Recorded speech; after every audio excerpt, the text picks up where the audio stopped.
Bonjour, dans cette vidéo, je vous propose de découvrir en quelques minutes les fonctionnalités principales du client 3CX, le point de départ et l'email de bienvenue qui vous a été envoyé par votre administrateur de votre serveur de téléphonie. Je vais saisir ici mon numéro d'extension et mon mot de passe que j'ai défini lors de ma première connexion.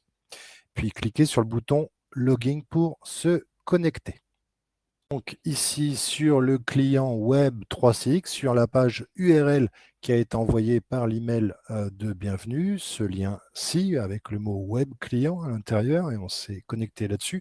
Sachez que si vous utilisez l'application Desktop App 3CX, vous avez les mêmes fonctionnalités avec des choses en plus. Avec la Desktop App, vous pouvez avoir le numéroteur, c'est là où vous composez et recevez des appels dans une fenêtre flottante alors que sur le web client ici, il est dans une fenêtre glissante. Cette fenêtre pourra rester notamment au premier plan.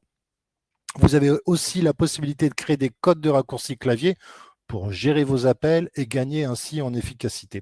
Je vous propose d'aller découvrir les menus principaux qui se trouvent sur la gauche, le menu équipe où on voit toutes les personnes actuellement connectées à ce service.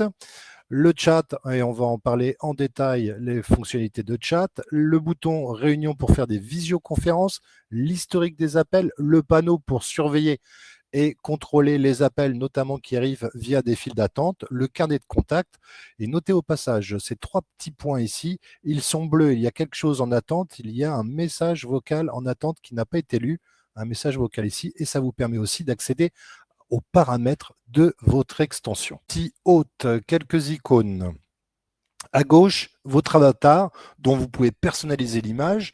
Ici, vous pourrez changer de statut, passer d'un statut à l'autre, vous connecter ou vous déconnecter de l'ensemble de vos fils, de changer de statut temporairement.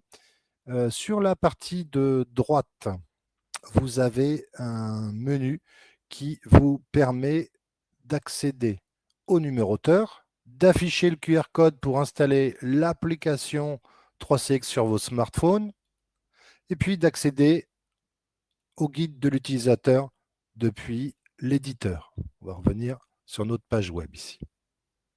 Marquez sur la droite un menu contextuel qui consiste en fait à une liste déroulante qui va varier en fonction du choix du menu principal de la colonne de gauche.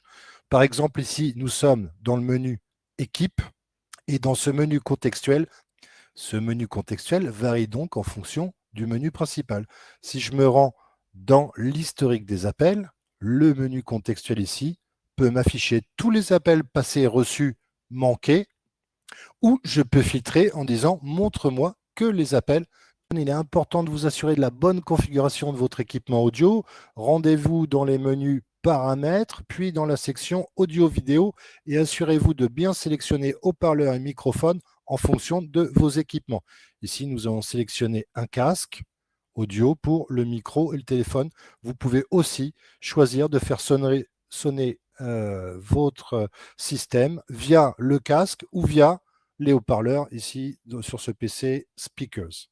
Vous avez correctement fait vos sélections haut-parleurs et microphones. Vous pouvez composer un numéro spécial qui est le étoile 777 et vérifier si on a bien un retour audio lorsqu'on parle. Test 1, 2, 3. Si on entend bien ce test, eh bien, ça veut dire que notre configuration est OK et nous voilà rassurés. On peut passer et prendre des appels à nos correspondants internes ou externes. N'apparaît pas, c'est très certainement qu'il n'est pas détecté par votre système d'exploitation. Vérifiez alors qu'il est bien connecté, s'il s'agit d'un casque en USB, et s'il s'agit d'un casque en Bluetooth, assurez-vous que le pairage est correct.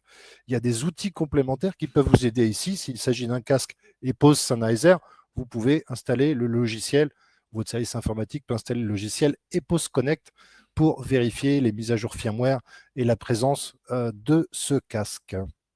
À un ou une collègue, vous pouvez cliquer sur le téléphone pour ouvrir le numéroteur et composer son numéro d'extension interne. Ou tout simplement ici, si je voulais appeler Sarah, cliquez sur le petit téléphone pour l'appeler. Je vais raccrocher. Le numéroteur, on va le sortir. Et donc, on aurait pu appeler Sarah. Alors, on peut connaître son numéro d'extension. Ici, c'est le 103.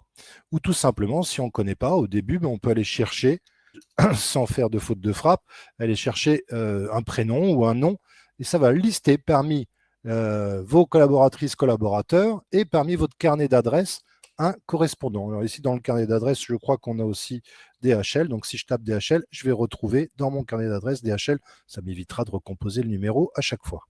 Appel extérieur, on va composer le numéro national en France sur 10 positions. Puis pour l'international, on va commencer par 00 et l'indicatif du code pays suivi du numéro, évidemment. Recevoir des appels. Je dois être dans un statut vert disponible ou vert clair, ici télétravail. En fonction de votre configuration, vous verrez que vous avez peut-être un mot différent. En tous les cas, le statut doit être vert. Dans les 3 autres statuts, absent, ne pas déranger, le système ne va pas sonner. Si je suis en statut ne pas déranger et que quelqu'un malgré tout m'appelle, ce sont les règles de transfert que j'aurai programmées dans mes paramètres, transfert d'appel, ne pas déranger, qui vont s'exécuter. Donc là, pour les appels externes, je vais renvoyer au service commercial et pour les appels internes, je vais renvoyer occupé. Autrement dit, la personne ne pourra pas me laisser le message. J'aurais très bien pu dire de l'envoyer à ma messagerie vocale. Et que les statuts sont affichés ici dans le menu équipe. Donc, par exemple, Sarah est actuellement en mode ne pas déranger. Si elle venait à changer, à passer en mode disponible, on le verrait à l'écran ici. Voilà. Elle est actuellement en mode disponible. Si un collaborateur, une collaboratrice est actuellement en ligne, on verra un petit carré jaune s'afficher. Vous verrez le message appel en cours. Actuellement, là, je vois même le numéro du correspondant. Mais dans votre cas, vous verrez sans doute un appel en cours avec un carré jaune. Appels entrants, ils peuvent provenir de plusieurs sources. Un ou une collègue qui tente de nous appeler, de votre ligne directe, si vous en avez une, ou d'une file d'attente. Alors, pour recevoir des appels, évidemment, on va repasser dans un statut vert. Je vais passer ici dans le statut disponible. Et on va voir ce qui se produit lorsqu'il y a un appel qui rentre. Vous pouvez d'ailleurs monitorer les appels en cours dans le panneau. Alors, vous voyez qu'ici, on a un appel qui passe par une file d'attente qui s'appelle service commercial. Voilà le numéro du correspondant. Mon collaborateur n'a pas décroché et l'appel arrive et on peut décrocher tout simplement cet appel. On va se retrouver dans l'interface ici et on va pouvoir transférer notre appel ou tout simplement, là on est en communication avec notre correspondant. Ça serait trop long à vous expliquer toutes les options ici, mais on va couvrir particulièrement les options de transfert. Alors, transfert direct, ça envoie directement notre correspondant à un collaborateur. C'est un transfert qu'on appelle aussi aveugle. Transfert supervisé, administré ou accompagné, tout ça, c'est des synonymes. C'est présenter notre correspondant au destinataire final. Donc là, je vais transférer ce numéro de correspondant extérieur. J'ai parlé là pendant 40 secondes avec lui. Je fais un transfert supervisé. Je vais chercher mon correspondant extérieur. Ici, on va aller chercher par exemple François. S'il n'est pas en ligne, il est disponible, effectivement, il est un petit carré vert. Et je vais appeler François, qui va peut-être ou pas décrocher. Le temps que ça sonne, mon correspondant est en attente. Il entend la musique d'attente. Si François décroche, je vais me retrouver en ligne avec lui et je vais donc pouvoir lui présenter l'appel de mon correspondant. Eh bien, il suffira pour finaliser ce transfert de cliquer sur le bouton « Joindre » et donc je vais envoyer mon correspondant à François. Dans ce cas de figure, vous voyez ici dans le menu panneau d'appel que notre correspondant est bien en ligne avec François et que l'appel a été actuellement raccroché. Le menu panneau d'appel vous permet aussi de savoir les personnes en attente dans vos files d'attente. Donc, s'il y a un correspondant, vous voyez ici qu'il y a un correspondant qui rappelle le service commercial et que ça fait sonner nos collaborateurs. Alors, nous, on va se mettre en absent pour pas que ça sonne chez nous et on va voir ce qui se passe. Voilà, ça va basculer chez un autre collaborateur, chez Sarah, etc., jusqu'à temps qu'il y ait quelqu'un au final qui décroche cet appel. C'est Sarah qui a décroché dans cet exemple. Voilà, s'il y avait d'autres personnes en attente dans cette file d'attente, on le verrait ici en liste, ce qui nous permet de savoir combien d'appels sont actuellement en attente et de surveiller du coin de l'œil, si besoin, dans ce menu panneau, les appels en attente de notre service. Alors, rappelez-vous aussi que vous avez en haut à droite un menu contextuel. Donc, si on reste dans notre menu panneau, en haut à droite, on va pouvoir aller observer nos files d'attente. Alors ici, cet agent 403 participe à plusieurs files d'attente, notamment formateur et notamment service commercial. Donc, si on regarde le menu contextuel du service commercial, on va voir les statistiques, les appels traités et abandonnés. Ça peut être les correspondants qui raccrochent, la personne qui a attendu le plus longtemps. Et puis ici, on va voir les collaborateurs connectés ou non à la file d'attente. Alors, dans notre cas, nous sommes connectés. Voici depuis quel jour et quelle heure, le nombre d'appels que l'on a pris, le nombre d'appels que l'on a perdu, notre durée totale de communication au sein de cette file du service commercial, puis les autres collaborateurs qui travaillent. Donc, si quelqu'un venait à se déconnecter de cette file, on verrait ici le mot déconnecté, par exemple pour François, déconnecté. Alors, notons en particulier que Tiffany participe à cette file. Particulièrement, elle a une particularité ici, elle a un carré gris, c'est-à-dire que le système ne la voit pas, son PC est sans doute éteint, elle n'a pas de téléphone, elle n'a pas de smartphone, et donc elle ne pourra pas prendre des appels, puisqu'elle est dans un statut non enregistré, un statut gris, qui est un statut particulier. Et l'historique des appels sur ce bouton, historique des appels, vous allez retrouver tous vos appels par ordre chronologique, les appels reçus et passés. Vous pouvez à nouveau filtrer pour vous attarder, par exemple, aux appels manqués. Rappelez votre correspondant. S'il s'agit d'un appel en interne, vous pouvez chatter avec lui. Vous voyez que vous pouvez aussi nettoyer votre historique. Concernant, si vous travaillez dans les files d'attente, vous verrez aussi ce menu « Appel de la file d'attente abandonnée ». C'est des appels qui n'ont pas été servis par la file d'attente. Attention néanmoins, ils peuvent peut-être déborder sur une autre file d'attente. Finalement, le correspondant a été décroché. Ici, on voit que dans notre file d'attente, 2 fois, le même numéro a été appelé. Et si vous travaillez avec d'autres agents, vous pouvez mettre des petites étiquettes ici en disant « Oui, ça a été traité, on a rappelé, on a eu la personne ». Dans le chat, vous pouvez envoyer un petit chat tout simplement avec la bulle. Explorer ici les différentes options que vous avez. La lettre Q indique justement que la personne est connectée à des files d'attente. Donc, vous pouvez utiliser la petite bulle, ça va vous renvoyer dans le menu chat et vous verrez ici tous les chats que vous avez faits. Sachez aussi que vous pouvez constituer, en cliquant sur le plus, un chat de groupe, un petit peu comme vous ferez avec WhatsApp. Rajouter des personnes, nommer ce groupe. Ici, on a un chat de groupe technique avec 3 participants et on peut commencer à communiquer et même à envoyer des pièces jointes. Donc, la zone de discussion est ici en bas de cet écran.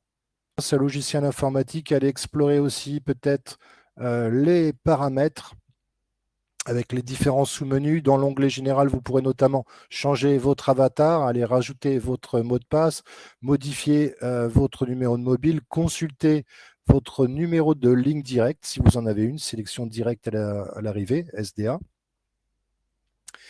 Vous pourrez ajuster vos règles de transfert pour chacun des profils. Qu'est-ce qui se passe lorsque vous êtes absent? Où est-ce que vous envoyez vos appels? Ici, dans les 2 cas de figure, les appels des collègues, appels internes, et les appels de ma ligne directe, appels externes, sont renvoyés à la messagerie vocale, alors que sur le menu, sur le statut ne pas déranger, j'envoie les appels externes de ma ligne directe externe vers le service commercial. Donc, en fonction du changement de statut, les transferts d'appels vont s'exécuter. Vous avez un menu ici pour sélectionner là où vous voulez renvoyer vos appels. Dans ce même menu, vous découvrirez peut-être ce menu qui s'appelle actuellement « Modifier le statut » qui permet en fait tout simplement d'aller changer le statut de votre extension automatiquement tous les jours d'une certaine heure jusqu'à une certaine heure. Si vous mettez des heures de bureau, votre extension sera automatiquement en statut disponible et en dehors des heures mentionnées, exemple ici le mercredi matin, l'extension sera en ne pas déranger. Donc, elle va varier automatiquement en fonction des horaires. Vous pourrez toujours débrayer manuellement si vous restez plus tard ou si vous commencez par exemple plus tôt. Si vous avez ajouté des heures de pause à l'intérieur des heures de bureau, le statut basculera automatiquement en mode absent. Donc, on va jouer sur les 3 premiers statuts en fonction des horaires que vous avez définis ici en cliquant sur « Passer automatiquement en statut disponible pendant les heures de bureau ». Dans ce menu paramètres, vous découvrirez peut-être la possibilité d'aller enregistrer votre annonce de répondeur et de la personnaliser en fonction justement de vos statuts. On pourrait imaginer que cette personne va partir en congé, qu'elle va se mettre en statut absent pendant ses congés et qu'elle a enregistré un message particulier qui sera diffusé pendant ce statut-là. Vous pouvez aussi configurer des touches de raccourci, on appelle ça des BLF, pour vos collaborateurs. Ça va faciliter les transferts d'appels et vous verrez aussi le statut de vos collaborateurs. Si par exemple Sarah passe en ne pas disponible, vous voyez que le carré rouge va s'afficher ici. Voilà, ces BLF, vous pouvez les réorganiser comme vous le souhaitez, puis ça va se réorganiser dans votre numéroteur. Allez consulter les autres vidéos disponibles sur la chaîne Encom Conseil dans les tutoriels qui vont un peu plus dans le détail en fonction de certaines spécificités, répondeurs, etc. Je vous remercie de votre attention. À très bientôt. Au revoir.